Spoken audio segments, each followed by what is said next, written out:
But I've felt, I guess, more confident or more clear in being able to stop myself when it's getting to that. Yeah. Of saying, oh my gosh, wait, no. What is that doing? I'm only hurting my own feelings. I'm only exhausting my own energy. This isn't doing That's anything. you finding you. Yes. Yes. Welcome to Wait, Let's Talk About That, a podcast where real people work through real moments, live and anonymous.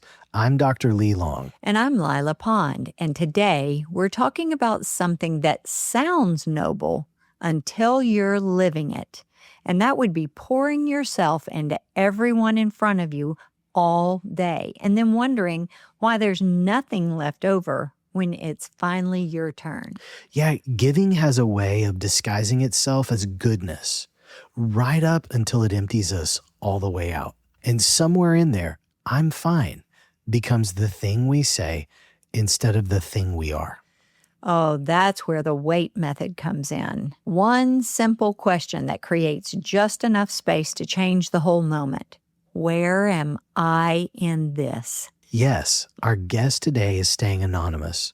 We're going to walk through it together in real time. So before you give the last of yourself away again, or just use the famous coined phrase, I'm fine, let's talk about that.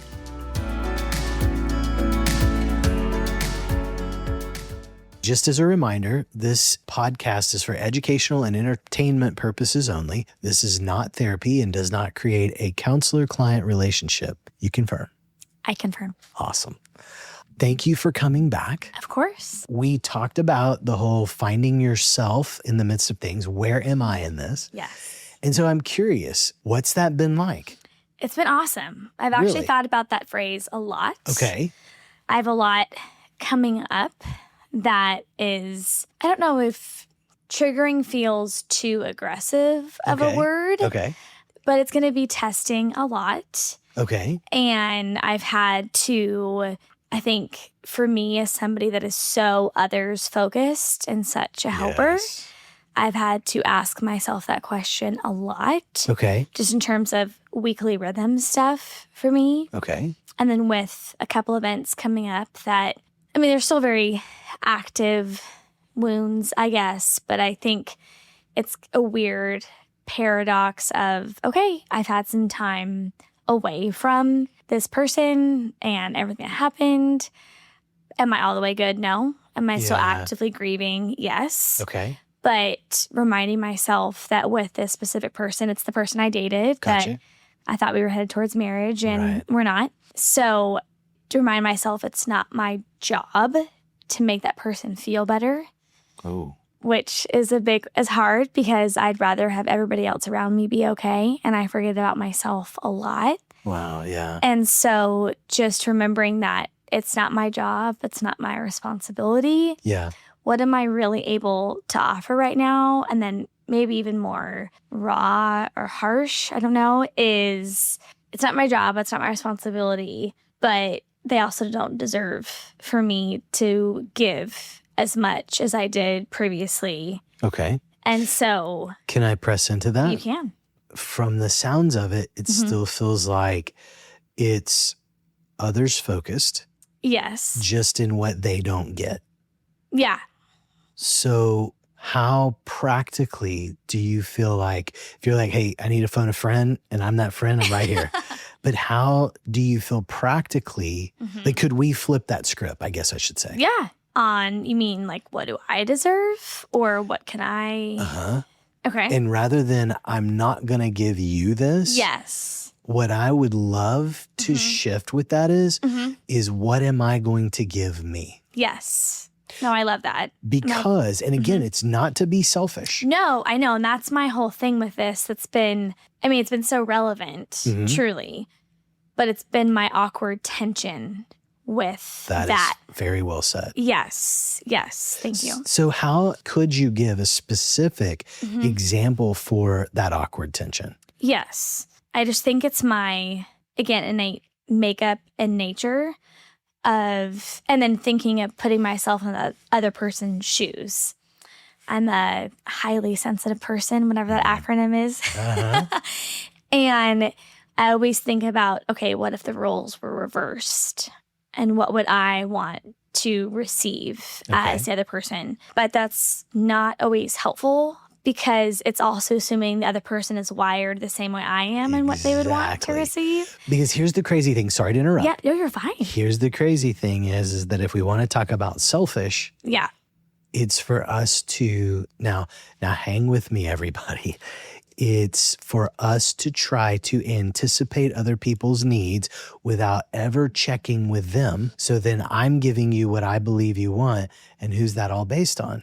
Right? It's my assumption of you. Right. Because you've heard it's not what I think. It's not what you think. It's what I think you think of me that matters. Yes. Amen to all that. So I think how I've tried to approach this specific situation coming up, or what I'm trying to do, is trying to get to a place where, yes, this person's there and it's going to be our first time interacting post our breakup. Okay. About 2 months fresh off of that. But how can I still enjoy this for me? Okay. And it's me trying to think about, okay, there's a lot of people here that I know and love that are easy to be around. And I'm very social and very interactive. And that is a strength of mine. Yeah. And also reminding myself that I deserve to be here and I'm wanted here, regardless if... By who?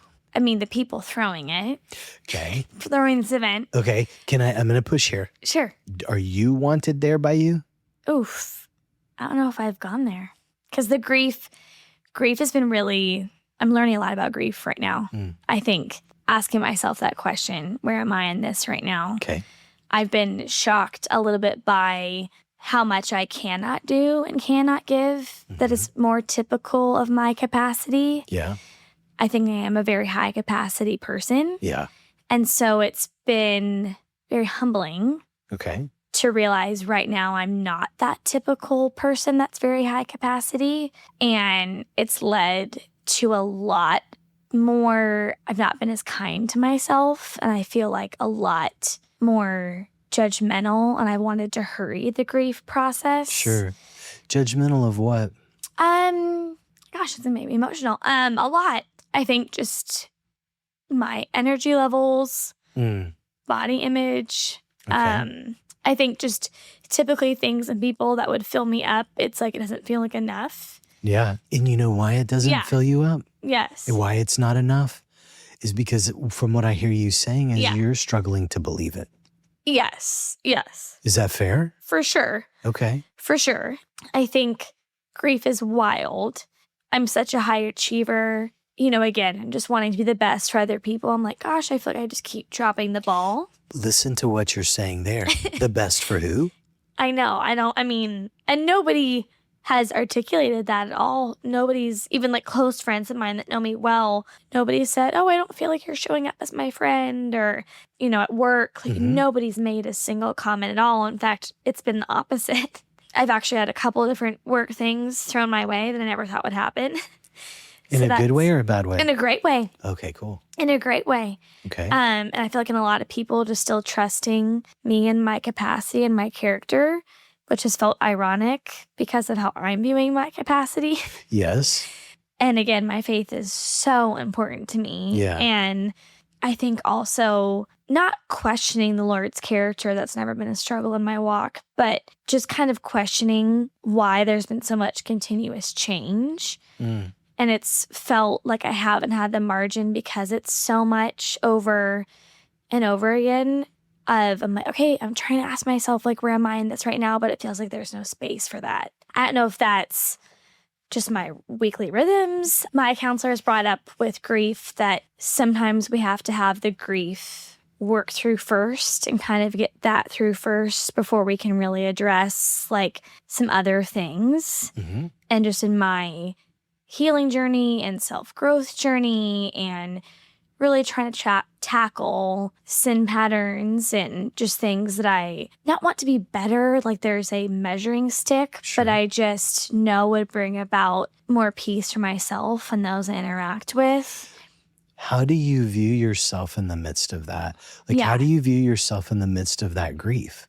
I feel like I'm becoming a totally different person, honestly. Okay. And I kind of thought that process was done. I mean, I'm 30, which sometimes that feels young and sometimes that feels really old Sure.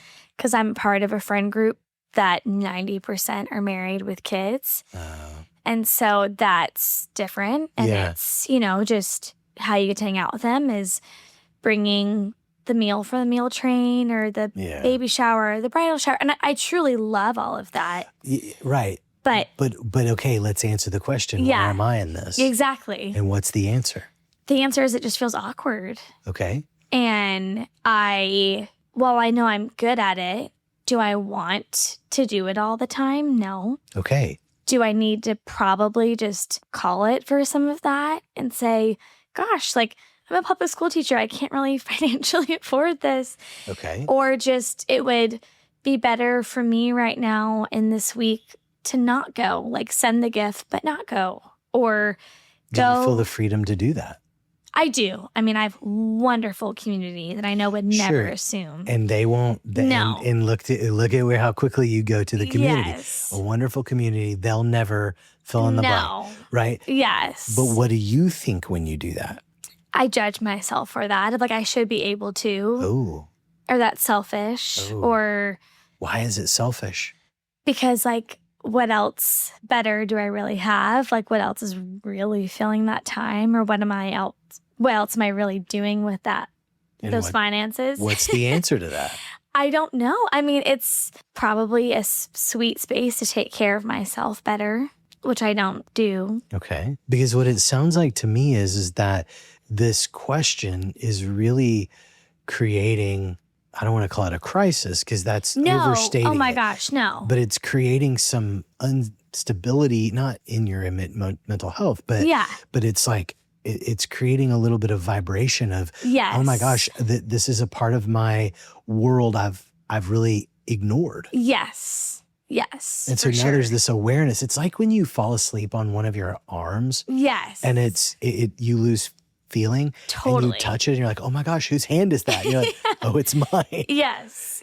And I think why there's that vibration, that tension is, I feel like, unfortunately for me, I've just had a good amount of people be so selfish that just any like nick or taste of selfishness I don't like because it's made me feel, because of other people's hyper independence and selfishness, it's made me feel very uncared for and unseen. Okay. And I don't want other people to feel that way because of decisions or choices I would make. Okay. But when you felt uncared for or unseen, where were you in the midst of that? Doing way too much for them, and it was still not enough for them. Okay. Mm-hmm.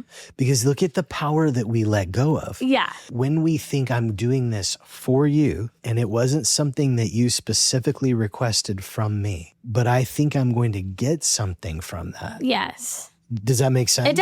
It does. No, for sure. And I think we talked about this last time, but I have a very hard time with people that have the resources and the ability to engage in more, to change, help, I guess, and they don't. Okay. And they're just quote unquote fine. Or would tell people, oh, it's really good. No, I'm doing really good. You'd be like, no, you're not. And I'm someone that as a very hypersensing person would be like, okay, no, like, thanks for saying that. And you're doing a really good job trying to convince me that you are, but you're not. And then still them not engaging in those things, that's hard for me to witness. And maybe it's the teacher in me of just kind of, I read that on my kids. And so I start engaging them in certain things. And, that's great for a classroom setting. Yeah. But maybe not great for an interpersonal setting. Even in a classroom setting, we used an example last when we met about you have a student who's melting down. Yes. And you only have 30% to give. Yes. And that you have to evaluate in a nanosecond. Yes. I only have 30 seconds to give. And one of the things that I want to make sure that I round out from that example is that I only have 30% to give is like it's blaring in your ear, or the stress of what that person or that student is bringing to you is like blaring in your ear. Yes. And it's like, it is as if you are saying to yourself, oh my gosh, this is at a level 10 Yes. On the volume, it's like maybe it's an 11. Although those who listen to Spinal or watch Spinal Tap, it's an 11. Yes. But it's all the way up and it's in my ear, and I don't have the bandwidth for it. It's like, yes, I don't have the bandwidth for it at a 10 in my ear. I have to put the boombox down and basically say, or that huge speaker down, and say, okay, I have 30% to give. I can turn it down just a little bit. Hey, buddy. And this happens in nanoseconds. It does, yes. Right? Because you can't just walk away from a student absolutely who's not. having a meltdown, Yes. right? And so if you have somebody in your life who's super struggling, you're saying to them, I don't buy it. Yeah. They say, no, I'm good. And you go, yeah, I don't buy it. But what does that do to you? I mean, it only takes more from me. And a Because?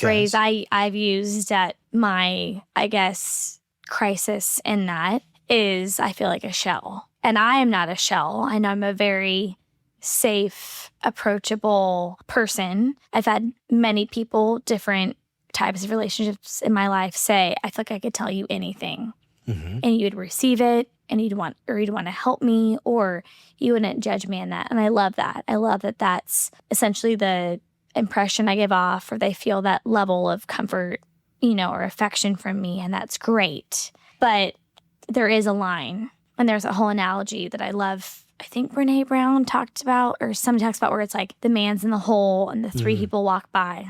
And I'm the person to climb down in the hole and provide the ladder.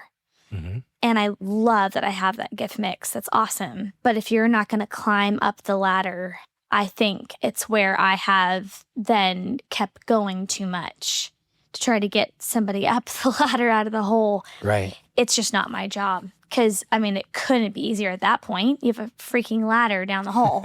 Like, climb up the ladder. Right. So, but if somebody's not going to do that, and that's something that I had to practice or really do for the first time in my last dating relationship, was to say, yeah, I'm rolling the ladder up and I'm going, because you're literally not. And I'm not a shell of a person, but you are making me, because of what you're walking through, which is totally legitimate. But I can't sacrifice myself anymore. That's brilliant. Yes. Because nobody can make us. No. Some people say, and this may be a really gruesome example, but some people say, well, what if they had a gun to your head? Like, you still have a choice. You do. Now, the choices may not be choices you want. No. But you still have a choice. I agree. And again, let me say it loud and clear. It's not a choice you want. And sometimes what we're presented with, it all sucks. It does. No. And I remember in that breakup with him having to get honest with myself to say, you know what? Neither of these are going to feel better. If I stay, it's going to suck. If we break up, it's going to suck. It's not about feeling better. It's about honoring myself. And for me as a believer, being obedient. And I've asked the Lord time and time again for a sign. And it is clear as day by my mental, emotional, and physical state. And then a crazy other event that, okay, I just need to be obedient in this. It's not necessarily about feeling better, but it's about making a decision finally. Instead of living in the limbo, instead of worrying so much about the other person, it's just making a decision to say, I draw the line for myself. Good. Yes. Because you're right. Things can take and take and take. Yes. And that's not for the other person. No. It really is to feed our desire. Yes. It's to feed our desire to be needed. And I'm not saying that's where you were. No.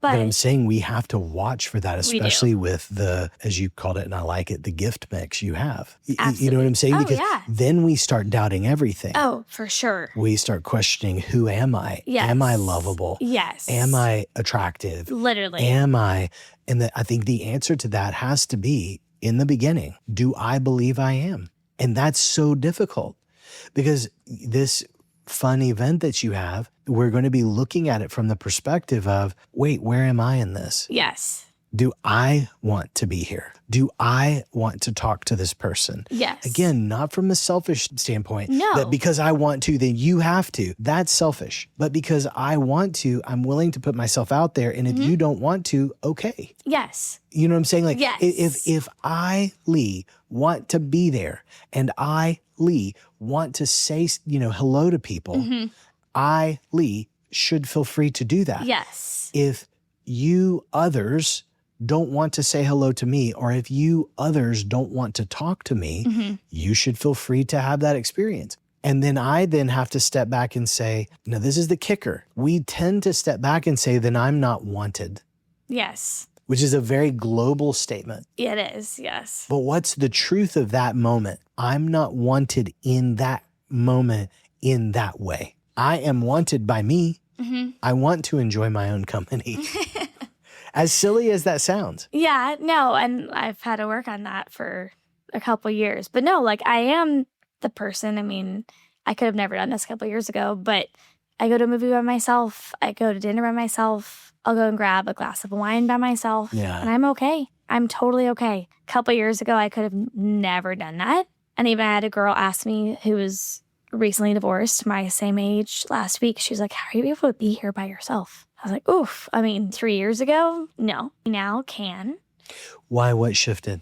I think I realized that I could like myself more than I thought. And I think through a lot of work, I finally, and there's still messy, unsmoothed out, sanded down sides of this. Of course, all of us, yeah. That I finally saw myself the way the Lord had created me. And I had kind of some pretty deep negative core beliefs about myself that I decided to really engage in. Yeah. And hash out through an art intensive, which is probably the bravest thing I've ever done that I'm really proud of. Yeah. Somebody asked me a couple months ago, what's the thing you're the most proud of? And, you know, I'm a college graduate of a private university, I have 2 degrees from there, and I work at one of the best schools in my city. And I'm sure they would assume me to say any of those things.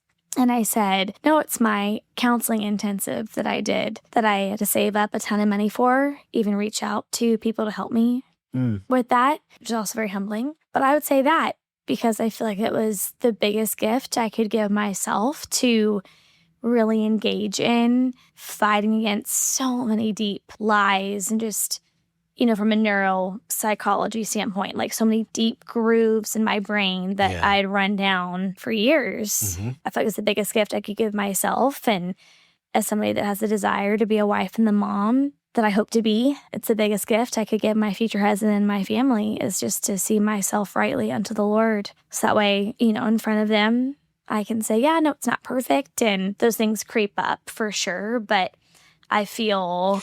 Is perfect the standard? No, not at all. Good. Oh my gosh. No. Sometimes I want to throw the word perfect out the door. I think it's just... Let's do. Yeah. Honestly, I think it's so dumb. What word would you replace it with? I would say reconciled.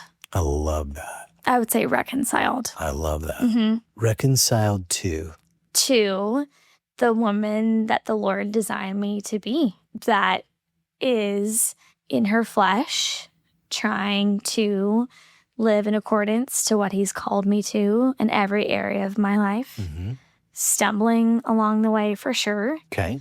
But knowing that what John 10:10 says, that He came to give life and give life abundantly. And I want to engage in that. And I want to do that, trusting Him every step of the way. I think that is right. Thank you. I think that when we understand whose image we're made in, when we understand the value of who we are, when we understand the gifts that we've truly been given, to overlook that, to cast it aside, is like being given a diamond in the rough. The diamond needs still to be buffed out. For sure. We all do. Yes. Because it's that reconciliation process, to use your word. Yeah.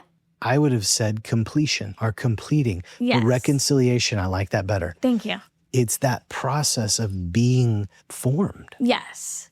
There's nothing in that that makes us bad. No. Therefore, the judgment that we walk through when we say, is my body good enough? It's like, well, do I love what I've been given? Yes. Now, is there a space for us to say, yeah, I would feel more comfortable if I were to go through this, or if I were to have a bigger bicep? Sure. Or, okay, but why do I want a bigger bicep? exactly. because I want somebody else to comment? Yes. Or is it truly, now this is going to sound a little strange, is it truly for my own enjoyment? Yeah. No, I think it's an amazing Meaning it's a question. functional piece of like, no, I want to be able to lift things when something needs to be moved. I don't want to have to struggle, right? And it's something to observe as healthy, Yes. not earning attraction from Yes. others.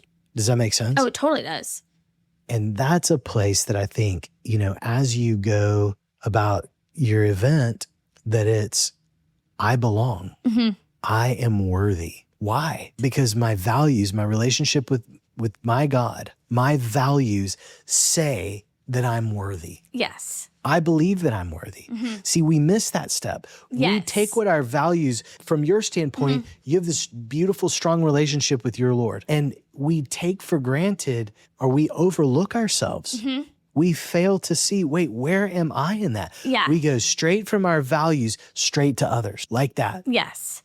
And it has to come back to us and Yes. say, wait, do I believe that I'm worthy? Okay, if my bicep isn't as big as I wish it were, and why do I wish it were?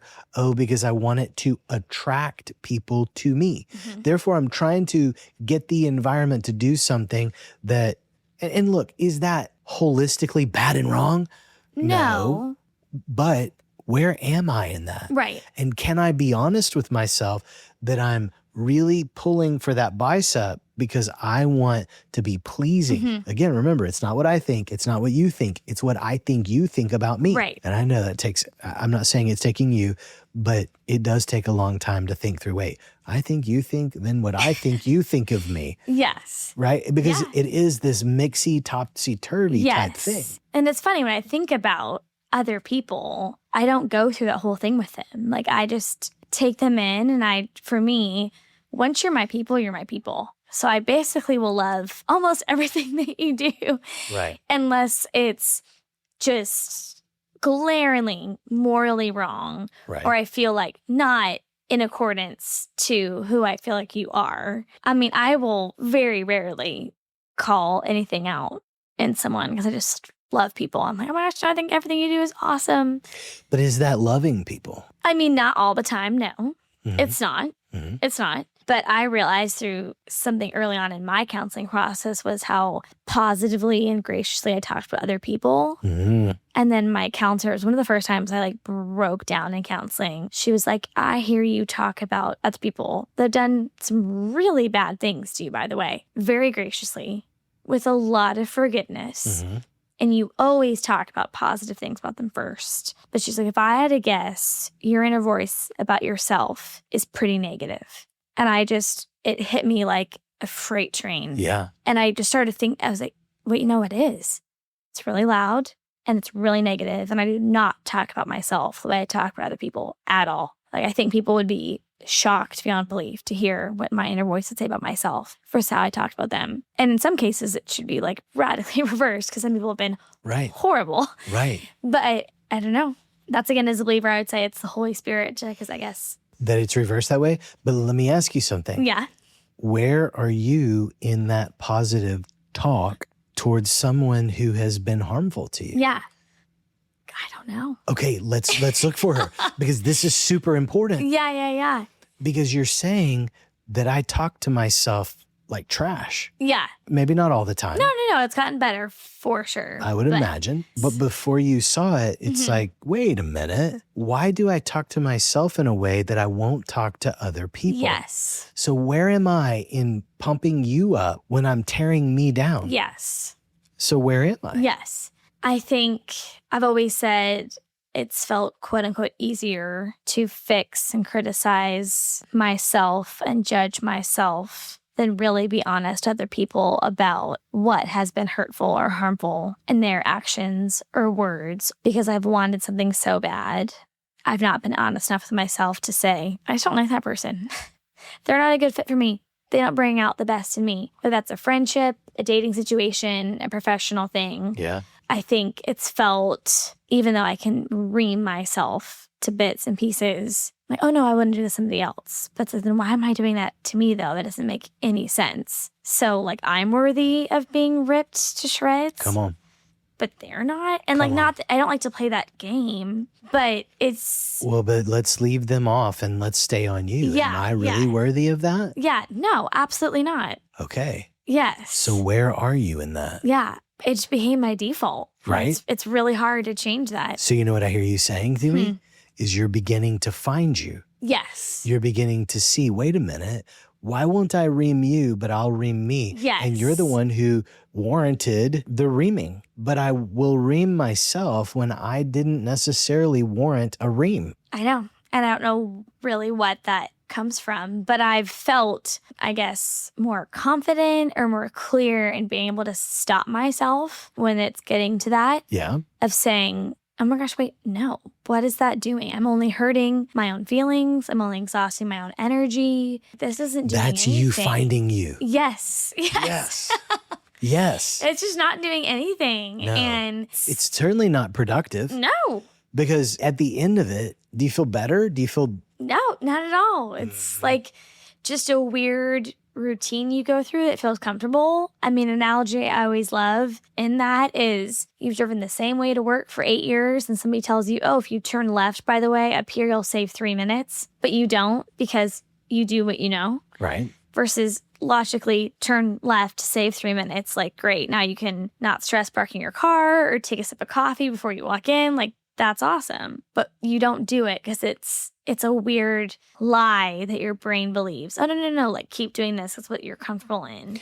And I would submit that we lose ourselves in those themes, meaning, do I want comfort or do I want 3 minutes? Totally. Because for some people, they would say, no, I'll give 3 minutes for the comfort of the same. But there's others who would say, do I deserve those 3 minutes? Can I take those 3 minutes? Right. Is that okay for me to do that? Yes. It's like we need permission. But if once we start to see ourselves, once you begin to see yourself, what happens is you start thinking, wait a minute, that's not okay to talk to myself that way. Right. If I won't talk to you that way, why will I talk to me that way? Yes. You're discovering you. Yes. Once you start discovering, wait a minute, wait, where am I? I don't think I deserve for me to talk to me that way. Wait, I think I need to tell you, hey, that kind of hurt my feelings. Oh, yeah. I kind of feel overlooked. Totally. Oh, yeah. Or, I mean, again, in my breakup that I went through 2 months ago, it's like, there's no way I make it a couple weeks more with this. There's no way. And an old version of me would have endured it to the bitter end of sacrificing a lot of myself physically, mentally, probably ending up on medication, like, honestly. So, and I remember having to be honest with myself and honest with the guy I was dating. And I had to say, like, no, I will not make it anymore. And I am not going to put myself through this just for the sake of putting myself through it. Say, oh, yeah, like I made it. Why? Like, what, yeah, there's no medal at the end of that there's race. There's not. So I'm like, what am I doing? Like, nope. Yeah. And just thinking back to, I read something the other day that talked about how somebody said, I'm so glad the Bible doesn't hide people's failures and people's struggles. I'm really glad it's so open about that and that it's truly so radical and such a miracle the Lord still used them. I was like, gosh, like I so feel that and I so relate to that. Because it's not about it's perfection. Not at all. It's all about just, I mean, really, it's cheesy, but like the journey. I mean, whether it was graduating college or, my master's degree or just different things in my life, when I think about those actual days those things happened, were they the best? No. Like there were so many better, more sweet, more formative things leading up to that. Yeah.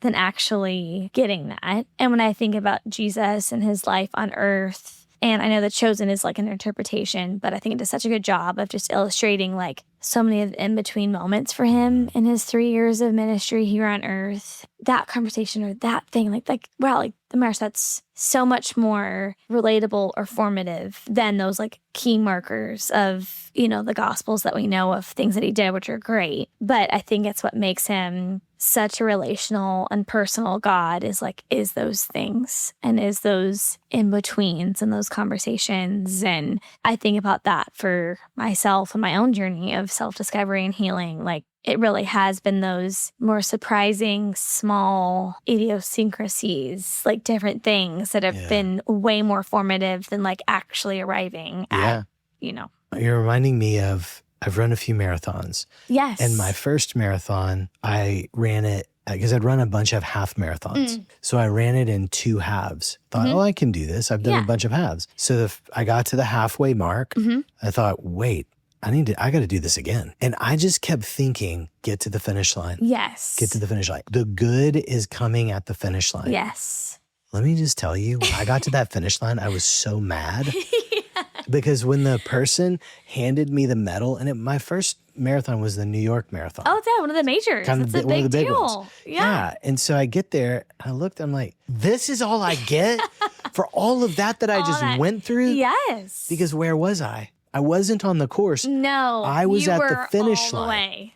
Totally. My second marathon I ran was in Missoula, Montana. Real tiny town. Yeah. That I believe they filmed A River Runs Through It in that town. Oh my gosh, love it. Gorgeous. The course was amazing. It was a point to point. I get out and I said to my coach, who is still my coach, 15, 16 years later, I said to him, we're going to take this a mile at a time. And the start gun goes off. And I said, I'm going to be present for everything. Yes. I looked at mile 1 and I said, all right, mile 1, here we come. In my head, I was saying this. Yeah. And I'm running along. I get to the mile 2 marker and I was like, thank you, mile 1. Can't wait to see what you have for me, mile 2. Yes. By the time I got to the finish line, it was the emotional experience everybody said it would have been, because I knew where I was on that course at all times. And that's what you're talking about, in my opinion. It is that place of us knowing where we are in the moment. In the Bible, James says, consider it pure joy when you encounter trials of all kinds, okay? And people say, well, that's for after the trial. I believe it's during. I agree. Now, I don't think that means we need to become masochistic. Positive pennies. Right, where everything that's painful we love. Yeah, no. I think it's a place of us looking for, where am I in this? Making sure that I know that I'm rooted and grounded. Yes. That I understand where it is the next step that I'm going to take. Yes. So when you go to this event that you have coming up, that it is, I'm not here to make everybody else feel good. I am here to enjoy what has been set forth before me to enjoy. Yes. Now, through my enjoyment, others hopefully will enjoy what I offer, what I have to give. But I'm not doing this because I think you need X, Y, and Z. Not selfishly. No. Self-care. Yes. I am excited for you. Oh, thank you. Because I hear the transformation where the critic is being silenced, where you are becoming more present with you. And the enjoyment, the deep sense of enjoyment you want to offer others, that you're beginning to offer it to you. Yes. And as you begin to enjoy you, because when I was thinking about this, I was like, oh my gosh, I'm excited. I think she's so awesome. Oh, thank you. And I was thinking, and I think I'm awesome. And I think we get to be awesome together. Together, yes. Now, that's not intended to be an arrogant statement. No. It's intended to say, I enjoy being in my own head. Yes. Yeah. I enjoy hearing from you. Yes. And we get to enjoy being together. And that's, I believe, how we were created and intended. I totally agree. Okay. I mean, I think about John the Baptist and Jesus. I think that was their whole relationship. I mean, I think John knew, and he said it very clearly in the book of John, I am not the Messiah. I'm not at all. He knew he had a purpose. He knew he was a vessel, but he was like, nope, it's my cousin Jesus. Like, it's him. Y'all wait. Like, you think I'm awesome? Wait for him. But it didn't diminish. That's exactly right. You know what I mean? His ministry. Yes. Didn't diminish him as a person. At all. No. And Jesus didn't do that when he came and baptized him. That didn't happen at all. It was a very equal playing field. Right. And I think that's such a sweet biblical picture for us. Totally. For each other. Love that. Thank you. Thank you so much for being here. Oh my gosh, I loved it. Thank you. That's our time for today. Thank you to our guest for the courage to do this out loud, anonymously, but honestly. Yes, if something here landed, sit with the question that started us off. Where am I in this? Not who needs me, not what's left on the list. Just where you are, so you can pour from something instead of from empty. This has been Wait, Let's Talk About That with Dr. Lee Long and Lila Pond. Take care of yourself and take care of your people.